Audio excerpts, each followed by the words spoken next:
जय हिंद dear students, welcome to brigade defence academy. I am Manoj Chaudhary and welcome to the next session. कल भी हम लोगों ने काफ़ी क्वेश्चन डिस्कस किए थे एनडीए और सीडीएस एग्जाम को टारगेट करते हुए। आज हम लोग सेकेंड क्लास लेकर आए हैं आपके लिए। These question are very useful to your exam. तो बेटा बात करेंगे हम लोग अभी, क्योंकि रिसेंटली अभी 1 सितंबर को हमारा एग्जाम है और एग्जाम को टारगेट करते हैं हम लोग ऐसे क्वेश्चन यहाँ पर डिस्कस कर रहे हैं जो आपके एग्जाम के लिए काफी यूजफुल रहेगा, काफी हेल्प मिलेगा आपको एग्जाम में। It will be based on spotting error and vocabs, right? Now we will start. This is the first sentence. Come to the sentence, find out the spotting error. ये जो sentence है अभी recently ही exam में पूछा गया था, उस sentence में स्पॉटिंग एरर फाइंड आउट करना है। Sentence is one of her foremost beliefs was that her friend shouted at her with a view to making her aware of her repeated lapses. Find out the spotting error. इस sentence में हमें error find out करना है। Guys you know very well कि जब भी sentence में हम लोग वन ऑफ का यूज करते हैं तो बेटा वन ऑफ के जस्ट एकदम बाद plural noun and singular verb use करते हैं। It is very most important concept. If one of is used in the sentence, use plural noun and singular verb just after them. Sentence में given है one of. One of के बाद ये जो noun है बेटा ये plural होना चाहिए था। अब देखो माइंड में दो बात आ रही होंगी कि हमें पता है कि अगर अपने पास कोई भी ऐसी noun है जिसके एंड में f या fe लगा होता है तो जब उसको plural बनाते हैं तो fe को रिप्लेस करेंगे ves में। FFE को हम लोग रिप्लेस करेंगे VES में। बट एक बार आप इस वर्ड को VES में रिप्लेस करके देखो, BELIEVES, राइट? अब ये जो वर्ड है बेटे ये नाउन ना होके ये वर्ब बन चुका है जिसका मीनिंग होगा विश्वास करना, राइट? अब ये जो वर्ड है ये नाउन नहीं है, ये वर्ब बन चुका है। बट हमें यहां पर किसकी नीड है? हमें यहां पे नाउन की नीड है। तो हम लोग यहाँ पर VES में रिप्लेस नहीं करेंगे, बिलीफ में एस लगाएंगे। हम लोग यहाँ पर बिलीव में एस का यूज करके हम लोग इसको प्लूरल बनाएंगे, राइट? तो फर्स्ट सेंटेंस के फर्स्ट पार्ट में एरर है, use believes in place of believe, right? Next sentence is all the girls students of the college are advise to sit in the girls common room. Find out the spotting error. इस sentence में error find out करना है। आप लोग देखोगे sentence में given है all the girls students, right? यहां पर एक नाउन गिवन है girls students. Girls student is a compound noun. Compound noun किसको बोलते हैं? जब भी दो या दो से ज्यादा वर्ड मिलकर पर्टिकुलर एक नाउन को बनाते हैं that will B compound noun. उसको क्या बोलेंगे हम लोग? Compound noun. तो बेटा यहां पर एक नाउन गिवन है गर्ल स्टूडेंट, ये कंपाउंड नाउन है। ऐसी एक नाउन है मेरे पास मेन डॉक्टर, मेन डॉक्टर, ये भी कंपाउंड नाउन है। तो बेटा आप लोग यहां पे एक बात देखिएगा, अगर मैं गर्ल को प्लूरल बनाऊंगा तो गर्ल का प्लूरल गर्ल्स बनेगा और स्टूडेंट को प्लूरल बनाऊंगा तो स्टूडेंट का प्लूरल स्टूडेंट्स बनेगा। तो अगर मैं बोथ पार्ट को प्लूरल बनाता हूं तो बोथ पार्ट में ही मुझे एस लगाना पड़ रहा है। तो ये गलती कभी नहीं करेंगे। अगर मेरे पास कोई भी ऐसी कंपाउंड नाउन है जिसको प्लूरल बनाने के लिए दोनों पार्ट में एस लगाना पड़ रहा है तो ये गलती कभी नहीं करेंगे, केवल बाद वाले पार्ट में एस लगा के उसको प्लूरल बनाओगे। तो यहां पर राइट सेंटेंस आपका बनेगा गर्ल स्टूडेंट्स, राइट? बट एक सेकेंड कंपाउंड नाउन है मेरे पास मैन डॉक्टर। अब जब हम लोग मैन को प्लूरल बनाते हैं, मैन का प्लूरल तो MEN और डॉक्टर का प्लूरल होता है doctors. You know that man को प्लूरल बनेगा MEN और डॉक्टर का प्लूरल बनेगा डॉक्टर्स। एक वर्ड में एक पार्ट में मुझे वावल से चेंज करके प्लूरल बना रहा हूं और एक पार्ट में मैं एस लगा के प्लूरल बना रहा हूं। तो अगर अपने पास कोई भी ऐसी कंपाउंड नाउन है जिसको प्लूरल बनाने के लिए एक पार्ट को वावल से चेंज करके प्लूरल बना सकते हैं और सेकंड पार्ट को आप एस लगा के प्लूरल बना सकते हैं, तो वहां पर आप दोनों ही पार्ट को प्लूरल बनाएंगे, right? Next sentence is come to the sentence he gave me two important informations I had been waiting for the previous 2 months, right? अब इस सेंटेंस में हमें एरर फाउंड आउट करना है। ऐसे सेंटेंस एग्जाम में बहुत ज्यादा पूछे जाते हैं। बेटा यहाँ पे एक वर्ड गिवन है informations, and informations is uncountable noun. ये कैसी नाउन है? ये अनकाउंटेबल नाउन है, आप इसको काउंट नहीं कर सकते। मतलब ऐसी नाउन जिसको हम लोग काउंट नहीं कर सकते, don't use them in plural form, आप उसको प्लूरल फॉर्म में यूज ना करें, राइट? तो आप यहां से इंफॉर्मेशन में से एस को रिमूव करेंगे। तो ऐसे कुछ और वर्ड भी हो जाते हैं, जैसे एक वर्ड है अपने पास एडवाइस, एक वर्ड है अपने पास फर्नीचर, एक वर्ड है अपने पास एब्यूज, इक्विपमेंट, राइट? ऐसे काफी सारे वर्ड अपने पास हैं। अगर आपके सेंटेंस में ये वर्ड आते हैं बेटा, इनको कभी भी आप प्लूरल फॉर्म में यूज मत करें, because they are uncountable noun, right? Because these are uncountable noun. Next, I saw only 5 police who were running after the bank robbers. इस सेंटेंस में एरर फाइंड आउट करना है। बेटा यहां पे एक वर्ड दिया हुआ है पुलिस। पुलिस प्लूरल नाउन होती है। कैसी नाउन होती है? Plural noun. इसलिए जब भी आप सेंटेंस में द पुलिस वर्ड यूज करते हैं, द पुलिस के जस्ट एकदम बाद प्लूरल वर्ब यूज करते हैं, राइट? बट अगर सेंटेंस में यूज हुआ है आप पुलिस, अगर पुलिस से पहले आर्टिकल ए का यूज हुआ है, उस कंडीशन में हम लोग वहां पर पुलिसमैन यूज करते हैं, राइट?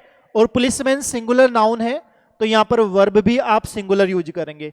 बट अगर पुलिस से पहले डिजिट गिवन है मोर देन 1, अगर एक से ज्यादा डिजिट गिवन है, तो उस कंडीशन में आप उसको यूज करोगे POLICE, और वहां पर मैन को प्लूरल यूज करोगे MEN।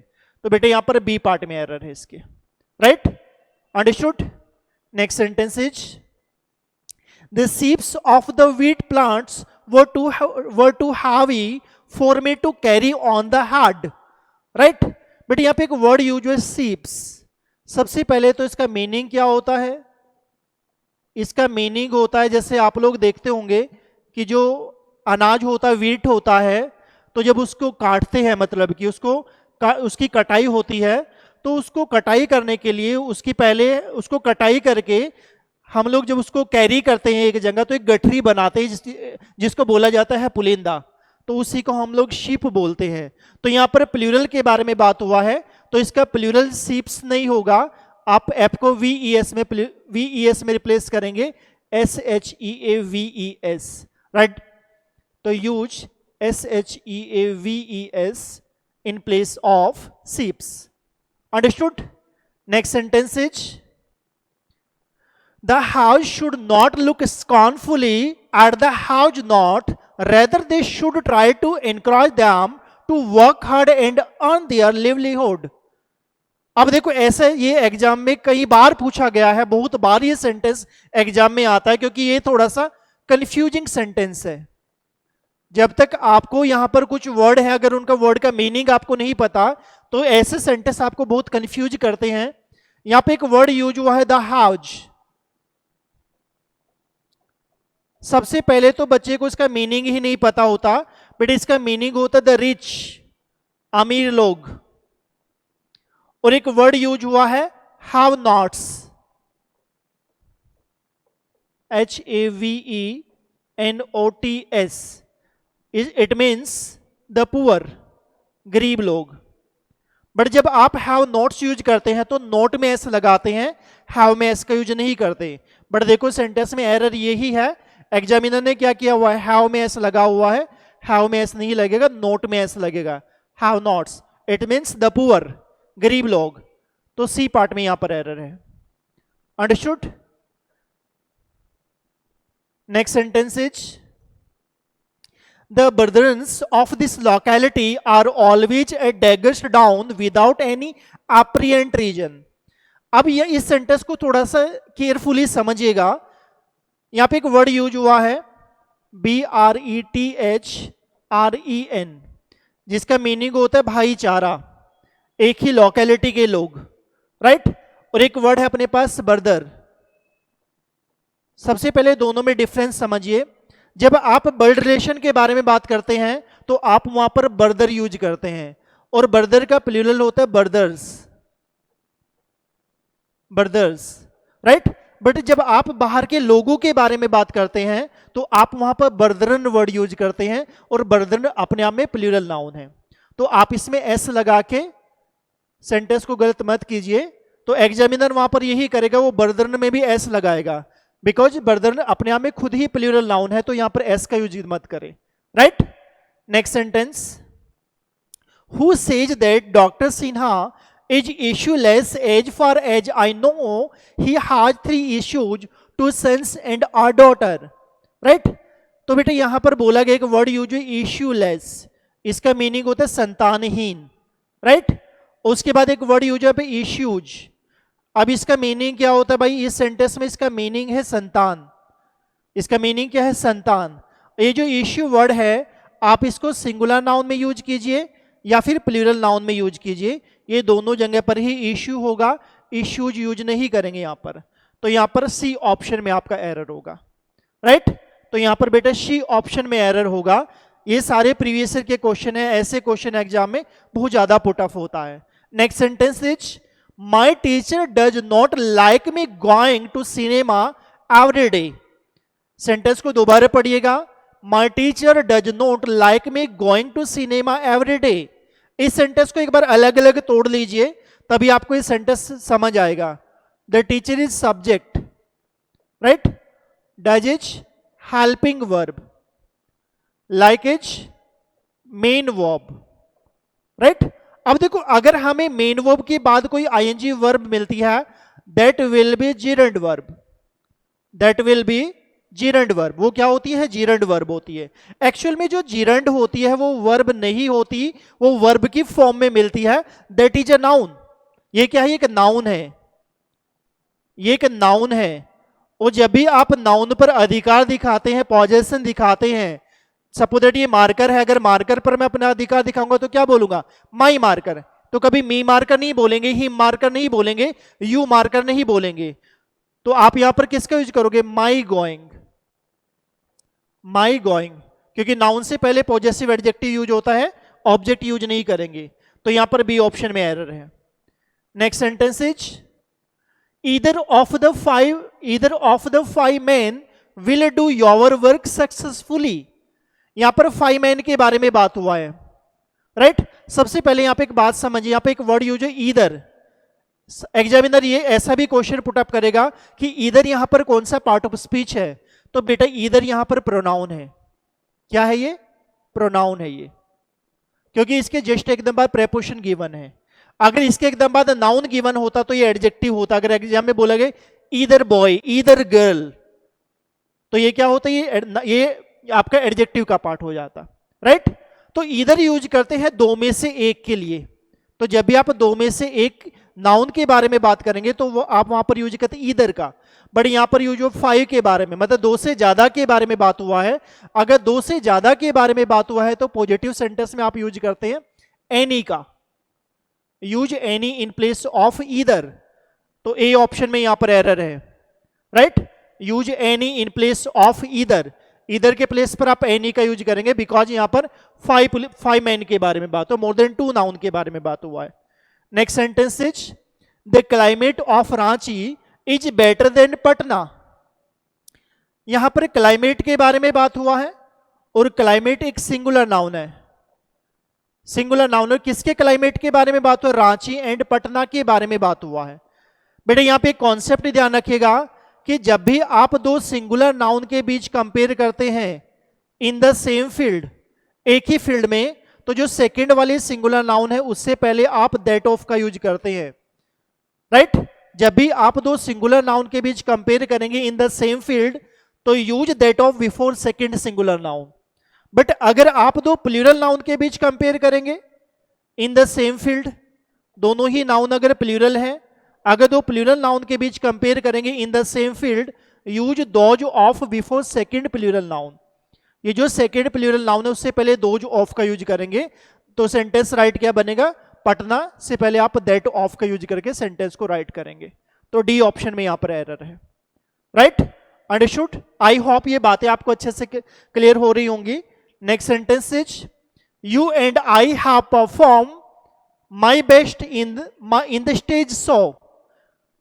यू यहां पर सेकंड पर्सन है एंड आई यहां पर फर्स्ट पर्सन है, तो सीक्वेंस तो हमारा राइट है, क्योंकि जब भी सेंटेंस में मोर देन 2 पर्सन यूज होते हैं 2 3 1 का सीक्वेंस वहां पर यूज करते हैं, पहले second person, after then third person and last में first person, in case of positive sense, जब सेंटेंस में कोई गलत काम ना हो रहा हो। बट अगर कोई भी गलत काम हो रहा है तो 1 2 3 का सीक्वेंस वहां पर यूज करते हैं, राइट। तो बेटा एक बात आप लोग समझिएगा, अगर मैं आई किसी चीज पर अपना अधिकार दिखाएगा तो आई के लिए माई बोलेंगे, जैसे मैं बोलूंगा I am doing my work, you are doing your work, he is doing his work, she is doing her work, they are doing their work, we are doing our work। Individual pronoun individual possessive case के साथ use होता है, but you know very well कि जब भी sentence में एक से ज्यादा प्रोनाउन आते हैं तो 2 3 1 का सीक्वेंस वहां पर चलेगा। यहां पर सेकंड और फर्स्ट पर्सन गिवन है, सीक्वेंस हमारा राइट है। बट जब भी आपके सेंटेंस में फर्स्ट पर्सन आई और वी, फर्स्ट पर्सन को होता है आई और वी, इनके साथ अगर सेकंड पर्सन यूज हो जाए या थर्ड पर्सन यूज हो जाए, सेकंड पर्सन हो या थर्ड पर्सन हो या सेकंड थर्ड दोनों हो, तो वहां पर आप पॉजेसिव केस आर यूज करेंगे, वहां पर पॉजेसिव केस आप आर का यूज करेंगे। सी ऑप्शन में एरर है यहां पर, right. It is very most important concept, इसको ध्यान रखिएगा कि जब भी सेंटेंस में फर्स्ट पर्सन के साथ कोई दूसरा भी पर्सन यूज होता है, use possessive case are. Done. Next, the officer as well as the assistants absent themselves from the office. The officer as well as the assistants absent themselves from the office. यहाँ पर एक word use हुआ है यहाँ पर एक noun use हुई है द ऑफिसर, और एक वर्ड यूज हुआ है द असिस्टेंट्स। दोनों वर्ड को जोड़ा गया है एज वेल एज कंजंक्शन से। किससे जोड़ा गया? As well as. बेटा इसकी कंडीशन ये होती है कि जब भी आप सेंटेंस में as well as, along with, together with, in addition to, rather than, and not, including and excluding, जब भी आप इन वर्ड से दो सब्जेक्ट को जोड़ोगे तो हमेशा ध्यान रखना वहां पर जो भी वर्ब यूज होती है, जो भी पॉजेसिव केस यूज होगा, जो भी रिफ्लेक्सिव प्रोनाउन यूज होगा, only according to the first subject. पहले वाले सब्जेक्ट के अकॉर्डिंग ही वर्ब यूज होती है, पहले वाले सब्जेक्ट के अकॉर्डिंग ही पॉजेसिव केस यूज होगा, और पहले वाले सब्जेक्ट के अकॉर्डिंग ही रिफ्लेक्सिव प्रोनाउन यूज होगा। तो यहाँ पर सेकंड वाले से कोई लेना देना नहीं होता। यहाँ पे एक वर्ड गिवन है एब्सेंट। कल की वीडियो में मैंने इसके बारे में बात किया था कि अगर एब्सेंट के जस्ट एक बाद ऑब्जेक्ट गिवन है तो सेंटेंस राइट होता है, अदरवाइज सेंटेंस को राइट करने के लिए आप वहां पर रिफ्लेक्सिव प्रोनाउन का यूज करते हैं। तो यहां पर ऑफिसर के बारे में बात हुआ है, ऑफिसर इज सिंगुलर नाउन, तो यहां पर देमसेल्फ यूज नहीं करेंगे, use himself in place of themself. तो सी ऑप्शन में यहां पर एरर है, राइट। सी ऑप्शन में यहां पर एरर है बेटा। Next sentence, this is the same dog which barked at him but fortunately did not bite him. We are talking about dog, यहां पर बात हो रही है डॉग के बारे में। और जब भी आप किसी एनिमल के बारे में बात करते हैं तो एनिमल के लिए बेसिकली हम लोग विच रिलेटिव प्रोनाउन का यूज करते हैं। तो विच यहां पर ये क्या है? रिलेटिव प्रोनाउन है। जब भी आप किसी एनिमल के बारे में बात करेंगे, नॉन लिविंग थिंग के बारे में बात करेंगे, यूज रिलेटिव प्रोनाउन विच, आप वहां पर विच रिलेटिव प्रोनाउन का यूज करते हैं।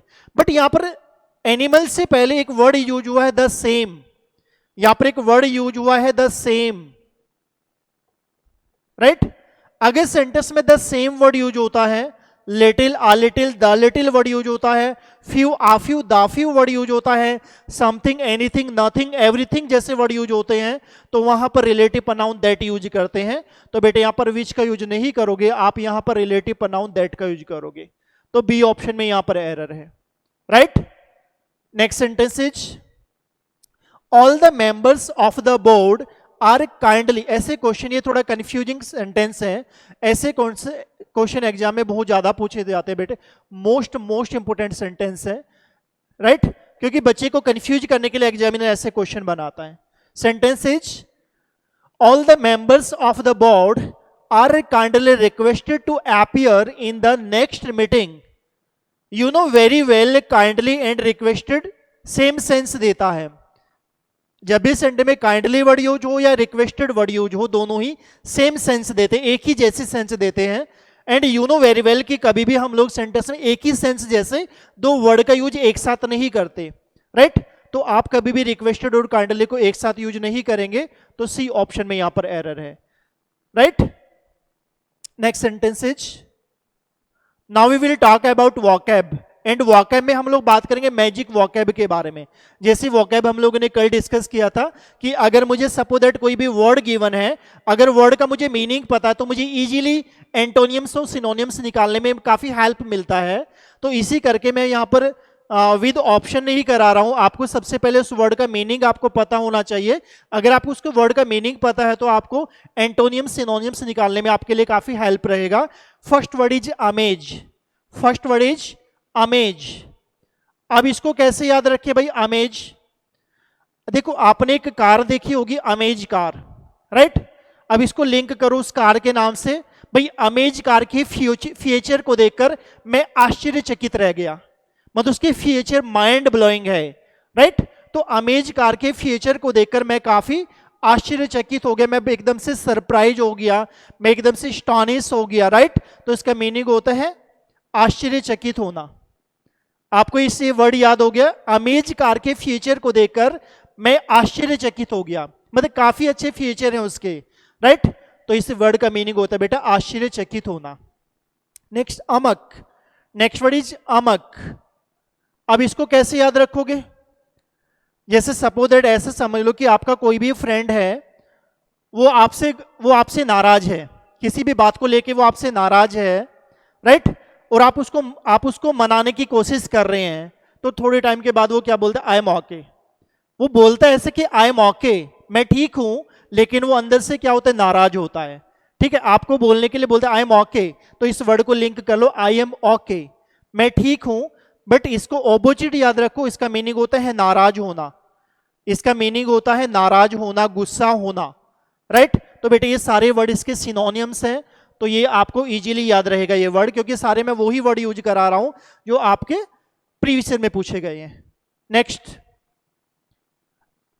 अटेन्यूएट। Next word attenuate. इसको एक वर्ड याद रखो यहां पर, एट। एट का मीनिंग होता है खाना। एट का मीनिंग क्या होता है? ईट करना, मतलब खाना, राइट? आप किसी को भी बोले भाई तुम खाते टाइम थोड़ा जोर डाला करो जिससे तुम्हें खाना इजीली पच जाए, राइट? तो इसको याद रखो, इसका मीनिंग होता है जोर डालना। इसका मीनिंग होता है जोर डालना, किसी चीज पर दबाव डालना, राइट? तो ये सारे इसके सिनोनियम से ये आपको इजीली याद रहेंगे।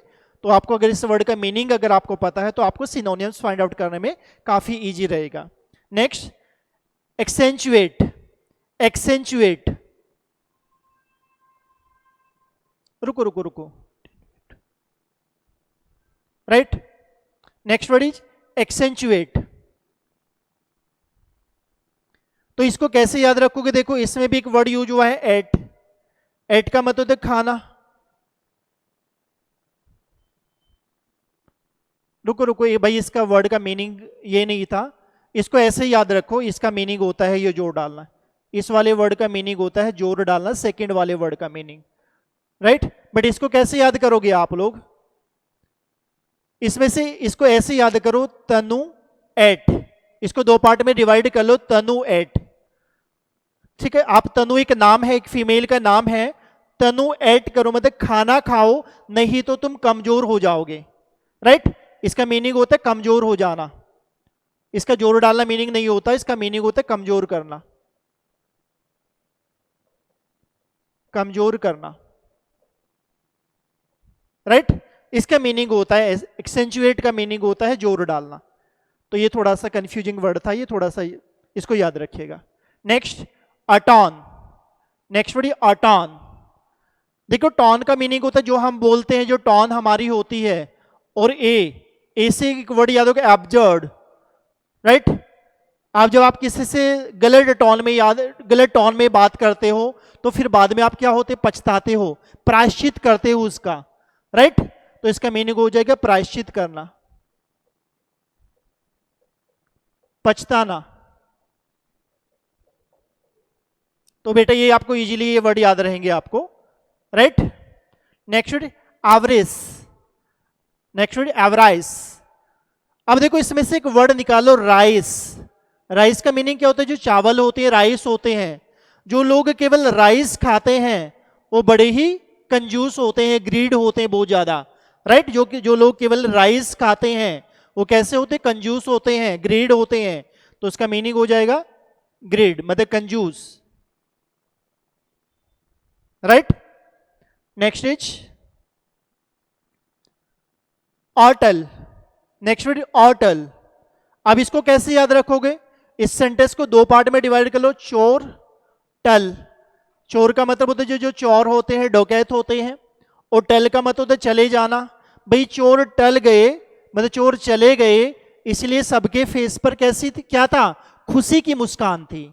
तो उसका मीनिंग होता है खुशी की मुस्कान। ऑटल का मीनिंग होता है खुशी की मुस्कान, चकल, राइट।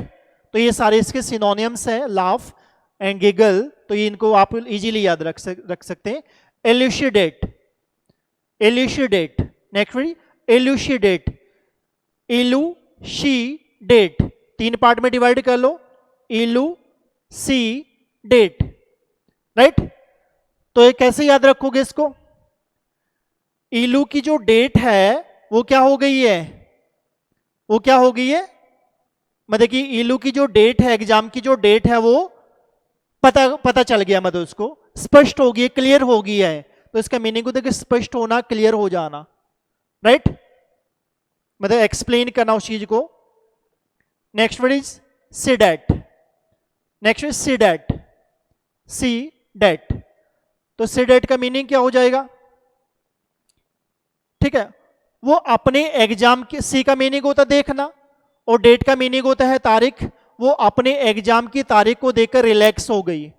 तो इसका मीनिंग हो जाएगा रिलैक्स होना, रिलैक्स होना, right. Next sabbatical, next is sabbatical. अब इस सेंटेंस को, अब इस वर्ड को कैसे याद रखोगे, इस वर्ड को थ्री पार्ट्स में डिवाइड कर लो, सब बात कल, तीन पार्ट में डिवाइड कर लो, सब बात कल, मतलब सब बात कल करेंगे, क्योंकि कल क्या है, हॉलीडे है, विश्राम का दिन है। तो इसका मीनिंग होता है विश्राम करना,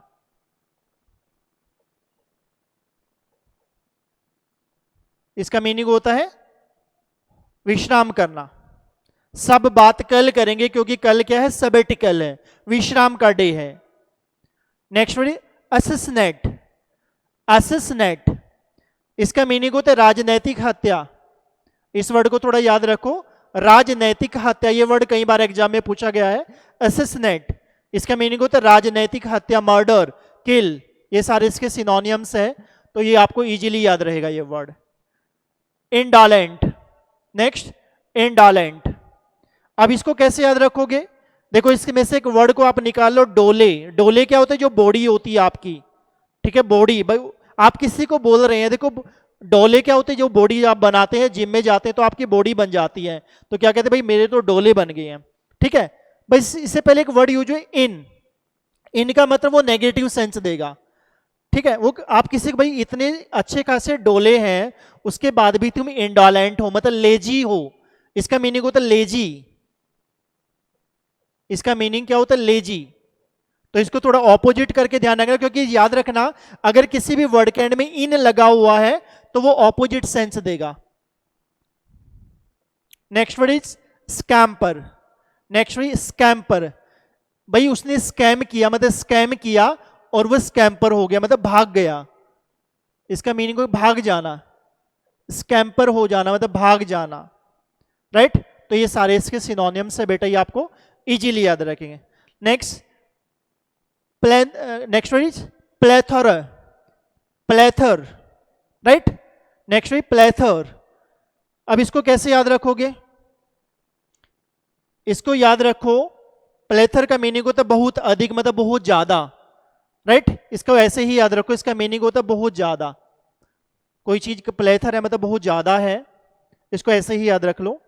next plenty, next word plenty. अब इसको कैसे याद रखोगे, इसको दो पार्ट में डिवाइड कर लो, प्लेन टी, प्लेन टी मतलब भाई प्लेन में टी बहुत ज्यादा हो गई थी, प्लेन में जो टी है वो बहुत ज्यादा हो गई थी, इसका मीनिंग होता है बहुत ज्यादा हो जाना कोई चीज, right?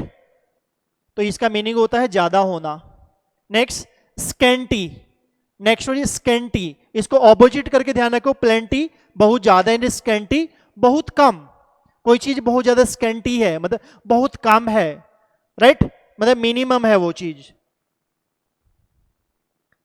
Next word is prodigal, ठीक है?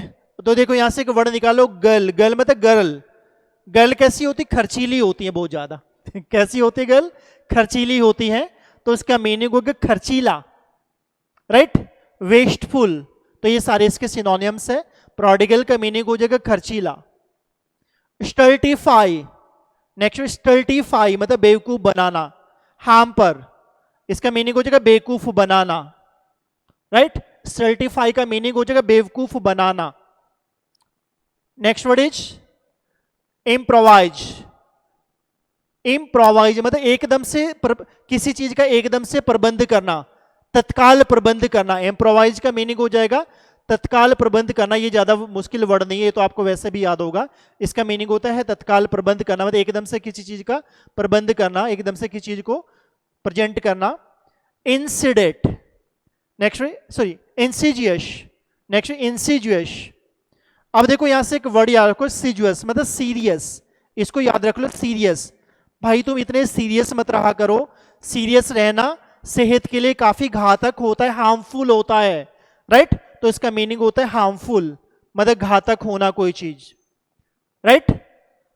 राइट? तो बेटा ये आपके आज मैंने 20 वर्ड आपको वोकैब के कराए हैं, तो it is very most important vocab that will be very useful for to your competitive exams. तो बेटा आज के लिए इतना ही रखेंगे, आज का सेशन हम लोग यहीं पर ओवर करते हैं। थैंक यू वेरी मच, अपनी प्रिपरेशन पर लगे रहिएगा। All the best to all of you, thank you very much.